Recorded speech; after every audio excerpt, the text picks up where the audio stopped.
Assalamualaikum warahmatullahi wabarakatuh. Di pertemuan 7 ini, saya akan membahas mengenai Artificial Intelligence atau EA, atau bisa disebut juga kecerdasan buatan, pada mata kuliah Sistem Transaksi Keuangan Digital. Sebelumnya, perkenalkan nama saya Risma Mutiara dengan NPM 102222018 dari kelas C1 Akuntansi. Menurut Rich, tahun 1991, kecerdasan buatan adalah sebuah studi tentang bagaimana membuat komputer mengerjakan sesuatu yang dapat dikerjakan oleh manusia. Sedangkan menurut Superman, tahun 1991, Artificial Intelligence atau kecerdasan buatan merupakan subbidang pengetahuan komputer yang khusus ditujukan untuk membuat software dan hardware yang sepenuhnya bisa menirukan beberapa fungsi otak dari manusia. Komponen EA. Untuk membangun aplikasi kecerdasan buatan, ada dua bagian utama yang sangat dibutuhkan. Yang pertama, basis pengetahuan atau knowledge base, yaitu berisi fakta-fakta, teori, pemikiran, dan hubungan antara satu dengan lainnya. Yang kedua, motor inferensi atau inferensi engine, yaitu kemampuan menarik kesimpulan berdasarkan pengalaman. Perbedaan komputasi kecerdasan buatan dengan komputasi konvensional. Menurut dari pemrosesannya, kecerdasan buatan mengandung konsep-konsep simbolik, sedangkan pemrograman algoritmik. Berdasarkan sifat input, kecerdasan buatan bisa tidak lengkap, sedangkan pemrograman harus lengkap. Berdasarkan pencarian, kecerdasan buatan kebanyakan bersifat heuristik, sedangkan pemrograman biasanya didasarkan pada algoritma. Dan berdasarkan keterangan, kecerdasan buatan disediakan, tetapi pemrograman biasanya tidak disediakan. Berdasarkan fokus, kecerdasan buatan dari pengetahuan, sedangkan pemrograman dari data dan informasi.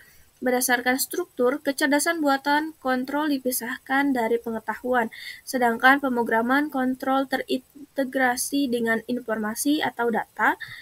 Berdasarkan sifat output, kecerdasan buatan yaitu kuantitatif, sedangkan pemrograman kualitatif. Pemeliharaan dan update kecerdasan buatan relatif mudah, akan tetapi pemrograman itu sulit. Kemampuan menalarnya, kecerdasan buatan ya, dan pemrograman konvensional tidak. Tujuan dari kecerdasan buatan, yang pertama membuat mesin menjadi lebih pintar, atau itu tujuan utamanya. Yang kedua memahami apa itu kecerdasan, hal itu tujuan ilmiah. Dan yang ketiga membuat mesin lebih bermanfaat, atau tujuan entrepreneurial. Jadi, apa sih itu EA? EA adalah sistem yang berpikir seperti manusia atau thinking humanly. Yang kedua yaitu sistem yang berpikir secara rasional atau thinking rationally. Yang ketiga sistem yang bertindak seperti manusia atau acting humanly, dan sistem yang bertindak secara rasional atau acting rationally. Adapun kelebihan kecerdasan buatan, lebih bersifat permanen, lebih mudah diduplikasi dan disebarkan, lebih murah, bersifat konsisten dan teliti, karena kecerdasan buatan adalah bagian dari teknologi komputer, sedangkan kecerdasan alami senantiasa berubah-ubah. Dan dapat didokumentasi. Keputusan yang dibuat komputer dapat didokumentasi dengan mudah dengan cara melacak setiap aktivitas dari sistem tersebut. Kecerdasan alami sangat sulit untuk direproduksi. Dan yang terakhir dapat mengerjakan beberapa task atau tugas lebih cepat dan lebih baik dibandingkan dengan manusia. Berikut kelebihan dari kecerdasan alami. Yang pertama, kreatif. Manusia memiliki kemampuan untuk menambah pengetahuan, sedangkan pada kecerdasan buatan, untuk menambah pengetahuan harus dilakukan melalui sistem yang dibangun. Yang kedua, memungkinkan orang untuk menggunakan pengalaman atau pembelajaran secara langsung, sedangkan pada kecerdasan buatan harus mendapat masukan berupa input simbolik.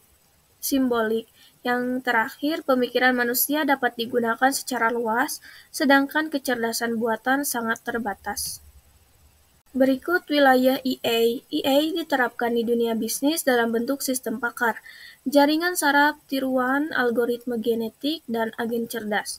Sistem pakar atau expert system adalah program komputer yang berusaha untuk mewakili pengetahuan, keahlian manusia dalam bentuk heuristik. Istilah heuristik berasal dari kata Yunani eureka yang berarti menemukan. Heuristik adalah aturan yang menjadi patokan atau aturan untuk menebak dengan baik. Jaringan saraf tiruan atau neural network, yaitu meniru fisiologi otak manusia. Jaringan ini mampu menemukan dan membedakan pola sehingga membuatnya amat berguna dalam bisnis di wilayah pengenalannya dan pengenalan karakter optis. Yang ketiga, algoritma genetik atau genetik algoritma, yaitu menerapkan proses yang terkuat yang selamat untuk memungkinkan para pemecah masalah agar menghasilkan solusi masalah yang semakin lebih baik. Sebagai contoh, bankir investasi dapat menggunakannya untuk memilih portofolio investasi yang terbaik bagi kliennya. Yang terakhir, agen cerdas atau intelligent agent digunakan untuk melakukan tugas yang berkaitan dengan komputer yang berulang-ulang. Salah satu contoh adalah data, di mana penemuan pengetahuan memungkinkan sistem gudang data untuk mengidentifikasi hubungan data yang sebelumnya tidak dikenal. Cukup sekian pembahasan dari saya mengenai EA atau kecerdasan buatan. Mohon maaf apabila ada kesalahan. Wassalamualaikum warahmatullahi wabarakatuh.